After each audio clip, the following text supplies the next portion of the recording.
Chair? Yes. Madam Chair? Yes. This is Mike Narducci. I'm the manager of the Board of Canvassers for the City of Woonsocket. Welcome, sir. No, welcome. I just want to see, we did receive the letter late yesterday. The council did CC our solicitor. And the board is having an issue pertaining to how we are in violation of the law. And again, we can cover this if they do file an administrative complaint. We can cover all this during the process. But back in June, the board voted unanimously, which is part of 1711-1, to move the polling location from Fairmont Heights to Harris Elementary School. Okay. With that being said, the board was notified of that. On August 18th, we sent the Board of Elections an email with the letter explaining that we want to move Fairmont Heights into Harris Elementary School. And that was done pertaining to the law. The reason why we waited a little bit is because there was no primary in precinct 3904. So what we did is we decided to, hold off a little bit.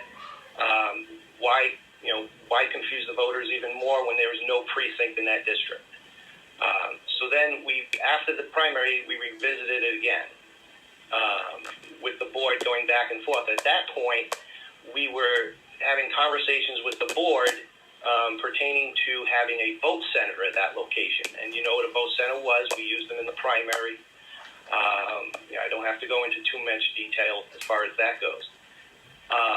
And basically, once we put that request in, October 5th, the state board had a meeting saying that we could not use vote centers. We had to open up every polling location. So after that, the board went back, we reviewed a couple of other options. The Board of Canvassers reviewed a couple of other options. One was the Coleman School, which Mr. Battistone is absolutely correct. It's not accessible, would have been a perfect location. When we are looking at a location, we have to look at the size of the location. We have to look at the accessibility. Fairmont Heights happens to be, per registered voter, one of our biggest precincts. So we needed a location the size of a gymnasium. We couldn't put it. One of the suggestions that was made to us for a move in the polling place was an art school. I'm told that it's a very small school. I'm not familiar with it. One of my board members was. It's a very small school and is really not accessible. Another option was a fire station.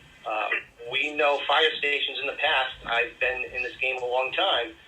We actually, started getting out of fireplaces because fire stations, because the accessibility fact, the overhead doors are the only thing. So in November, you got to open up the overhead doors. So again, that wasn't really an option. We did look at another option outside of the district, but that was not available. And in response to the notification, we put a list together of every registered active voter. Okay, it was 2,800 names on the list. What we did is instead we had our vendor go through the list and pull out households. So we sent the notification to every household where there's a registered voter. So instead of the household getting 5 or 6 notices, they're getting 1 notice, Voters Act. We also, and that was sent out October 16th, because we just got notified. We just went through with the Board of Elections on making sure Harris was good to go. So October 16th, we did send those notifications out to the voters.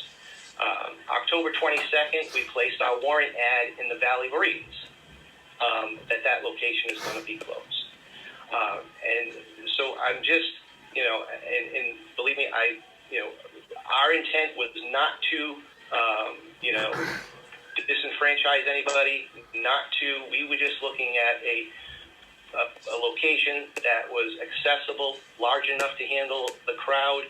And if the ACLU does go forward with an administrative complaint, then we will be here to answer any questions that the board does have. But we we did everything pertaining to the law. Thank you, sir, for your Thank you, Madam Chair.